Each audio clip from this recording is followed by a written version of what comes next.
Hello everyone, welcome to career study. This is Sandeep Kumar और आज के इस सेशन में हम डिस्कस करने वाले हैं सीडीएस 1 2014 के क्वेश्चन पेपर का, मैथ्स क्वेश्चन पेपर का पार्ट 4, जहां पे हम क्वेश्चन नंबर 31 से लेकर क्वेश्चन नंबर 40 तक के जो क्वेश्चन हैं वो सारे के सारे सॉल्व करेंगे। तो फिलहाल जो भी कैंडिडेट हमारे साथ हैं सभी जो हैं आई होप पार्ट 1 2 3 जो है वो देख चुके होंगे। तो अगर आप पार्ट 1 2 3 देख चुके हैं तो पार्ट 4 जो है वो आपको उसके आगे कॉन्टिन्यूएशन में मिलेगा, सीरीज ए का क्वेश्चन नंबर 31 से लेके 40। स्टार्ट करने से पहले मैं बता दूं कि अगर आप अनअकैडमी पे हमारे साथ जुड़ना चाहते हैं, फिलहाल जो है हमारा रिसेंटली एक mission CAPF assistant commandant 2021 batch जो है वो लॉन्च हो गया है, जिसमें आपको कंप्लीट सीएपीएफ का जो कोर्स है वो मिल जाएगा। अगर आप सीएपीएफ असिस्टेंट कमांडेंट के लिए प्रिपेयर करना चाहते हैं तो आप इस कोर्स को ज्वाइन कर सकते हैं। 21 अप्रैल से ये कोर्स स्टार्ट होगा और ये सारे एजुकेटर है जो यहाँ पे पढ़ाने वाले हैं आपको। कंप्लीट जीएस, मैथ्स, रीजनिंग इसमें टोटल जो है वो कवर होना है, तो आपको बहुत ज्यादा हेल्प मिलने वाला है अपने प्रिपरेशन में। पेपर 2 भी इसमें कवर होगा। तो ये सारी की सारी फैकल्टी है जो आपको ये वाला कोर्स जो है वो प्रोवाइड कर रही है। तो अगर आप अनअकैडमी प्लस पे आना चाहते हैं तो use code career study live so that आपको 10% का डिस्काउंट मिले। आपके पास सब्सक्रिप्शन ऑप्शंस रहते हैं 1 month, 3 month, 6 month, 12 month and 24 month. The best is कि अगर आप 1 ईयर का सब्सक्रिप्शन लेते हैं बहुत अच्छे से आप प्रिपेयर कर सकते हैं अपने एग्जाम्स के लिए और अपनी प्रिपरेशन को बूस्ट कर सकते हैं। So use code career study live for 10% discount. And यहाँ पे सीडीएस आईएमए बैच भी है, तो अगर आप सीडीएस के लिए प्रिपेयर कर रहे हैं तो आप ये भी ज्वाइन कर सकते हैं। ये ऑलरेडी स्टार्ट हो चुका है। चलिए स्टार्ट करते हैं आज के सेशन को। तो अगर हम बात करें सीडीएस 1 2014 के तो क्वेश्चन नंबर 31 से शुरू करते हैं। ये है हमारा क्वेश्चन नंबर 31। हमें बताना है what is the HCF of this. तो एचसीएफ बताना है तो बहुत सिंपल बात है। देखिए एचसीएफ की जब भी हम बात करेंगे तो आप क्या कर सकते हैं, सबसे पहले आप देखो कि 8 और 28 है, इसका एचसीएफ जो है वो कितना पॉसिबल होगा। क्योंकि जैसे हम ये जो हमारे पास पॉलिनोमियल है इनका एचसीएफ फाइंड करेंगे उसी तरह से हम नंबर्स का भी एचसीएफ फाइंड करते हैं। तो अगर मैं एचसीएफ की बात करता हूं 8 और 28 की, आई होप सभी को पता होगा कि इनका एचसीएफ कितना आना है, 4 आना है। तो अगर मेरे पास डी ऑप्शन नहीं है तो मैं यहाँ पे बहुत ही आसानी से आंसर लगा सकता हूँ ए ऑप्शन। ठीक है, अगर जल्दबाजी में वो आंसर लगाना है तो आई होप आपको क्लियर होगा, ए ऑप्शन बन जाना है। नाउ सेकंड चीज, अगर आप मान लो x को 1 पुट करते हो तो आपके पास वैल्यू कितनी बनेगी, इस वाले की वैल्यू बन जाएगी 8 एंड इस वाले की वैल्यू कितनी बनेगी 56। इनका एचसीएफ भी कितना आएगा 8। ऑप्शन में ट्राई करो कहां पे 1 बन रहा है। फिर एक और ऑप्शन ट्राई कर सकते हो x इज इक्वल टू 2 पे, यहां पे कितनी वैल्यू बनती है, यहां पे कितनी वैल्यू बनती है, और फिर ऑप्शन में ट्राई करो, थोड़ा इजी हो जाएगा। अदरवाइज अगर आप इस क्वेश्चन को सॉल्व करना चाहते हैं क्या करेंगे, हमारे पास है 8 इंटू, देखो इस वाली इक्वेशन से मैं x कॉमन ले रहा हूं तो अंदर बचेगा x की पावर 4 माइनस x की पावर 2 एंड प्लस 1, और दूसरे वाला है हमारे पास 28 है इंटू x की पावर 6 प्लस 1 है। तो इस वाले को मैं ऐसे रहने देता हूं, इस वाले को चेंज कर सकते हैं, दिस इज 2 की पावर 2 इंटू 7 एंड अंदर हमारे पास क्या बनेगा, दिस इज x का स्क्वायर का क्यूब प्लस 1 का क्यूब। ये मैं इसलिए लिख रहा हूं क्योंकि एक फॉर्मूला बन जाएगा। आपको पता होगा कि a cube plus b cube जो है वो क्या होता है, a plus B into A square minus A B plus B square.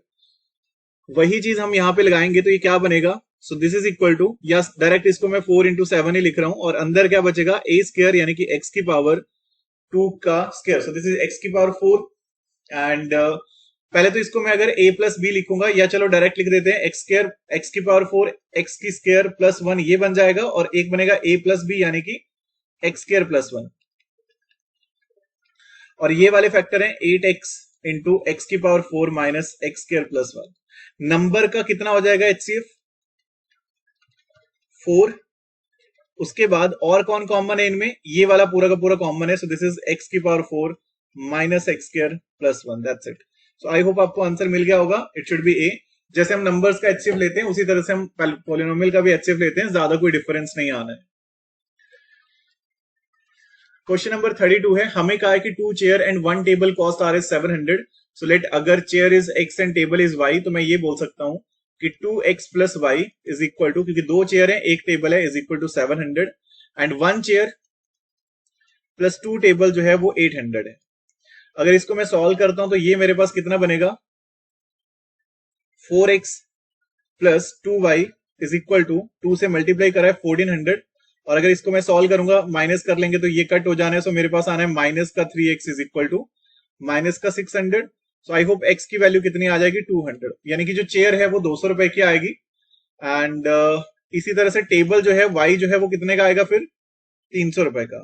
अब मुझसे इन्होंने ये पूछा हुआ है कि अगर मैं एम टेबल और एम चेयर खरीदता हूं तो M X plus M Y जो है वो अगर 30,000 है तो वैल्यू कितनी होगी। तो एम कितना है, एम हमें पता नहीं है, एक्स कितना है, एम कॉमन आ गया, एक्स यानी कि 200 plus 300 is equal to 30,000। Value put करिए बस जो वहां से हमने निकाली। सो एम कितना आ जाएगा, so this is equal to 30,000 upon में 500, so this is equal to 60। यानी कि मुझे 60 टेबल और 60 चेयर जो है वो खरीदी होंगी तब जाके 30,000 पे करे होंगे। बहुत ज्यादा इजी है, तो आई थिंक इसमें भी किसी को कोई दिक्कत जो है वो नहीं होनी चाहिए। अगला क्वेश्चन है क्वेश्चन नंबर 33।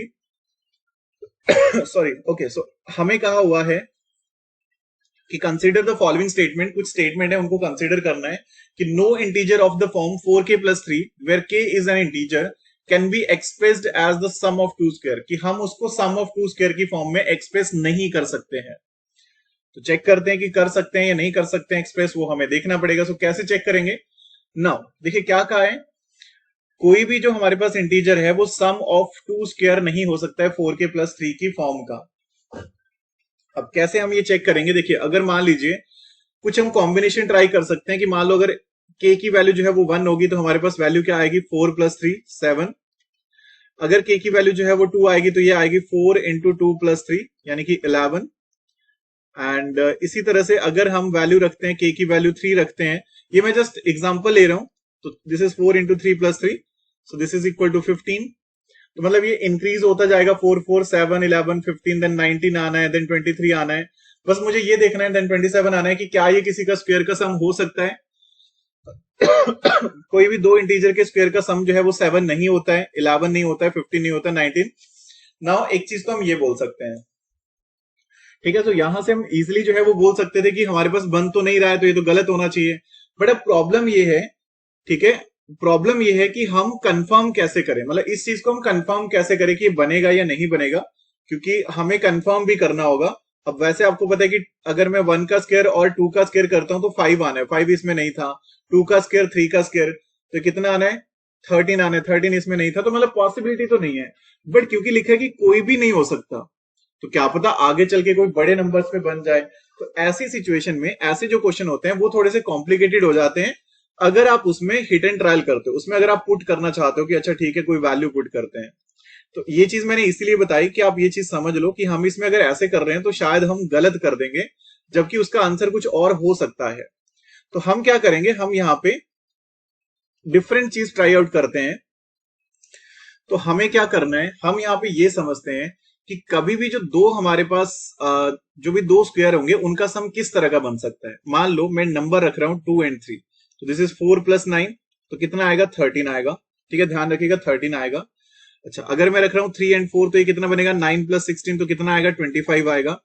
उसके बाद अगर मैं रख रहा हूं लेट, अगर हमने वैल्यू रख ली कितनी 4 and 5 की रख ली, तो दिस इज 16 and 25, तो ये कितना बनेगा 41 बनेगा।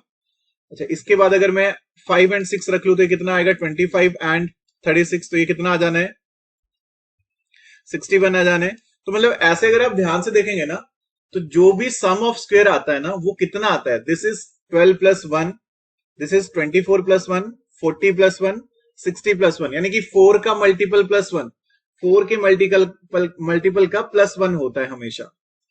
जब भी आप किसी भी स्क्वायर नंबर को डिवाइड करोगे ना, कोई भी जब आप स्क्वायर नंबर है उसको अगर आप डिवाइड करोगे 4 से, रिमाइंडर जो है वो 0 आ सकता है या 1 आ सकता है, या तो वो पूरा पूरा डिवाइड होगा या तो वो 1 रिमाइंडर देगा आपको, क्योंकि स्क्वायर जो भी होता है वो 4k प्लस 1 की इक्वेशन में बन जाता है, 4k प्लस 1 की टर्म में आ जाता है वो। तो अगर मैं दो स्क्वायर को ऐड करूंगा तो 0 प्लस 0 0 हो सकता है, 0 प्लस 1 1 हो सकता है, 1 प्लस 1 2 हो सकता है, यानी कि जो रिमाइंडर आ सकता है ना वो या तो 0 आ सकता है, वो 1 आ सकता है, या तो 2 आ सकता है। क्यों मैं 4 से चेक कर रहा हूं, क्योंकि मुझे कहा है क्वेश्चन में कि 4k प्लस 3 की फॉर्म में होगा या नहीं होगा। तो यहां से तो क्लियरली पता चल रहा है कि अगर आप देखेंगे तो आपके पास हमें कहा था कि no integer of the form 4k plus 3 where k is an integer can be expressed as the sum of the two square. तो बिल्कुल सही है, नहीं एक्सप्रेस किया जा सकता। क्यों, क्योंकि 4k प्लस 1 हो सकता है, 4k प्लस 2 हो सकता है, 4k हो सकता है, 4k प्लस 3 नहीं हो सकता, क्योंकि 3 रिमाइंडर आएगा ही नहीं कभी भी किसी भी स्क्वायर में। तो ये बिल्कुल सही है, इन्होंने नो लिखा है और नहीं, ऐसा होगा नहीं, बिल्कुल सही कह रहे हैं ये। दूसरा बहुत आसान है कि square of an odd integer can be express in the form of 8k+1। Try करके देख लो। अगर मैं k को 1 पुट करूंगा, k 1 पुट करूंगा, सो 8 इंटू 1+1, सो दिस इज 9, 3 का स्क्वायर होता है। अच्छा, अगर मैं सिर्फ ऑड नंबर का स्क्वायर लिख दूं, 3 का स्क्वायर, देन 5 का स्क्वायर लिखूंगा 25, होता है ना 8 इंटू 3+1। अगर मैं 7 का स्क्वायर लिखूं 49, होता है ना ये 8 इंटू 6+1। यानी कि जो भी ऑड नंबर का स्क्वायर है ना वो 8k+1 की फॉर्म में पक्का होता है। सो it should B both 1 and 2, दोनों ही सही है यहाँ पे। आई होप ये भी क्लियर होना चाहिए। नेक्स्ट हमें कहा है कि for any integer n what is the HCF of this. HCF बताना है। एनी इंटीजर का है, किसी पे चेक कर लो। n की वैल्यू 1 पुट करते हैं, क्या बनेगा 22+7 एंड 33+10, कितना आएगा ये 29, and this is equal to 43। HCF कितना होगा 1। अब 1 से नीचे तो कोई नंबर वैसे भी नहीं होगा, सो दिस इज 1। n जो है वो हमारा कितना आ जाएगा। अच्छा, यहां पे किसी को अगर डाउट हो तो ये बोल सकते हैं कि क्या पता n ही हो, लेकिन अगर मैं 2 भी पुट करूंगा ना तो कितना बनेगा 44+7 51, और वहां पे 66+10 76। तो 51 और 76 का भी आपके पास 1 नहीं आना है, तो दैट मीन आपका आंसर इज बी ऑप्शन। तो सिर्फ वैल्यू पुट करनी थी n की, एंड इजिली आप आंसर फाइंड आउट कर सकते हैं। अगला क्वेश्चन है क्वेश्चन नंबर 35। हमें कहा है कि in a fire range 4 shooter are firing at their respective targets. The first, the second, the third and the fourth shooter जो है hit the target once every 5 second, 6 second, 7 second, 8 second respectively. If all them hit their target at 9 AM, 9 बजे अगर वो इकट्ठे hit करते हैं, when they will hit their target together again. तो क्या करेंगे, एलसीएम लेंगे। इस तरह के क्वेश्चन में हमेशा आप एलसीएम लेंगे। 5 6 7 8 का कितना आ जाएगा। So, अगर मैं 5 6 7 8 का एलसीएम लूंगा तो आई होप ये सभी का सॉल्व करके 840 आएगा। दैट मीन 840 सेकंड के बाद वो दोबारा सेम टाइम पे टारगेट को हिट करेंगे। तो 840 को जरा डिवाइड करो 60 से, यानी कि 14 मिनट लग जाएंगे। तो 9 बजे में 14 मिनट जरा ऐड कर लो, कितने हो जाएंगे 9:14 पे वो सेम टाइम पे हिट करेंगे। So it should be C option. बहुत ही सिंपल क्वेश्चन था। अगला क्वेश्चन है A is an non-empty subset of a set E, then what is E union A intersection phi minus A minus phi, ये हमने बताना है। तो देखो पहले ब्रैकेट सॉल्व करते हैं। A इंटरसेक्शन 5 क्या होगा 5, क्योंकि किसी A सेट का 5 के साथ फाइव मतलब कुछ भी नहीं है, खाली है, तो दैट मीन एक इंटरसेक्शन तो कुछ हुआ ही नहीं ना। तो A intersection 5 is 5 minus A minus 5। A minus 5 जो है, अगर मैं A में से 5 को माइनस करूंगा तो A में से 5 मतलब बोलने का मतलब ये हो गया कि 5 में से मैंने कोई माइनस नहीं करना, कुछ माइनस नहीं करना। तो 5 माइनस 5 मतलब 5 में से कोई माइनस नहीं करा तो 5 ही रहेगा ना। तो उसी तरह से अगर A में से 5 माइनस करा तो मतलब A ही रहेगा। अच्छा, 5 माइनस A को, क्योंकि इसके बाहर भी ब्रैकेट लगा हुआ है, एक और ब्रैकेट लगा है अभी, तो इसको मैंने ऐसे रखा हुआ है। तो 5 माइनस A कितना होगा। अब 5 में से खाली में से कुछ भी माइनस कर लो। 5 जस्ट लाइक, अगर मैं एग्जांपल के तौर पे सिंपल वेज में बताऊं तो 5 जस्ट लाइक कि आपके पास कुछ है ही नहीं। तो जब आपके पास कुछ है ही नहीं, उसमें से आप A माइनस कर लो, B माइनस कर लो, आप पूरी दुनिया माइनस कर लो, कुछ है ही नहीं तो फिर है ही नहीं। तो that mean 5 minus A is 5। And E का अगर मैं 5 से इंटरसेक्शन करूंगा तो E, ठीक है, E यूनियन 5, सॉरी यूनियन की बात हो रही है, तो E union 5 is E, so it should B D option. अगला क्वेश्चन है 37। A रेशो B गिवन है, B ratio C, A ratio D पूछा है। आपको पता है कि अगर मैं A अपॉन में B इंटू B अपॉन में C इंटू C अपॉन में D कर दूंगा, कट करके वैल्यू क्या आएगी, A अपॉन में D आएगी। यहां पे जरा वैल्यू पुट करो। A अपॉन में B इज 2 अपॉन में 3, B अपॉन में C इज 5 अपॉन में 7 एंड C अपॉन में D इज 3 अपॉन में 10। 3 से 3 कट होगा, 5 से 2 एंड 2 से 2 कट होना है। So the ratio is 1:7। बहुत ज्यादा आसान क्वेश्चन था, आई होप ये क्लियर होगा। क्वेश्चन नंबर 38 है।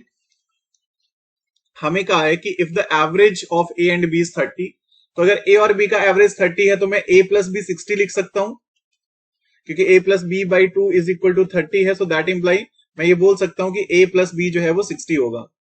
एंड सी एंड डी का 20 है, तो दैट मीन मैं सी प्लस डी को मैं 40 लिख सकता हूँ. सेम सिचुएशन है कि C plus D divide by 2 is 20, so that implies C plus D is 40. पूछा क्या है, कौन सी स्टेटमेंट जो है वो करेक्ट होगी. पहली स्टेटमेंट है कि the average of B and C must be greater than 25, कि बी और सी का जो एवरेज है ना वो 25 से ज्यादा होना ही चाहिए. And the average of A and D must be less than 25, कि ए और डी का जो एवरेज है वो 25 से लेस ही होना चाहिए. अब देखो क्या है कि हम यहाँ पे नहीं बोल सकते कि बी की वैल्यू और सी की वैल्यू पक्का 25 से ज्यादा ही होगी. नहीं बोल सकते. क्यों? क्योंकि अगर मैं ए और बी का ये बोल रहा हूं ना कि ए और बी का एवरेज 60 है, उसका मतलब ये भी हो सकता है कि ए 60 और बी 0 हो. ठीक है, ए 30 हो बी 30 हो, ए 10 हो बी 50 हो, कुछ भी हो सकता है ना, पॉसिबिलिटी तो कोई भी है. तो ऐसा कुछ मस्ट वाला कोई केस नहीं है कि पक्का ही 25 से ग्रेटर ही होगा. दैट मीन ये रॉन्ग है. सेम वे में ए और डी का भी कोई मस्ट वाला केस नहीं है, पक्का नहीं बोल सकते कि हमारे पास 25 से लेस ही होगा, ये भी गलत है. सो आंसर क्या आएगा? D option, neither 1 nor 2. I hope ये भी क्लियर होगा. बहुत सिंपल चीज थी. ठीक है, ज्यादा कोई बड़ी बात नहीं है. पॉइंट इज की एवरेज का क्या मतलब होता है. एवरेज का मतलब हमारे पास हमेशा ये रहता है कि जो भी आपके पास टर्म्स है उनका बैलेंस इतना है. ठीक है, बैलेंस करके इतना आ रहा है, इंडिविजुअली वो क्या आ रहा है उससे कोई फर्क नहीं पड़ेगा. अगला क्वेश्चन है, out of 105 student taking an examination for English and mathematics. Okay, so 105 total student है, 80 स्टूडेंट पास इन इंग्लिश, 80 जो है वो इंग्लिश में पास हो रहे हैं, 75 student pass in mathematics and 10 student failed in both. Okay, so both the subjects. So how many student passed in only one subject? तो ऐसे कितने हैं जो सिर्फ एक सब्जेक्ट में पास हुए हैं, ये हमने बताना है. तो क्या करेंगे यहां पे आप देखो, पास कितने हुए हैं. टोटल पास अगर मैं बात करूं तो पास कितने हुए हैं, टोटल में से फेल वालों को माइनस कर दो. टोटल में से फेल वालों को माइनस कर दो, तो 105 में से 10 माइनस कर दो, यानी कि 95 बच्चे पास हुए हैं.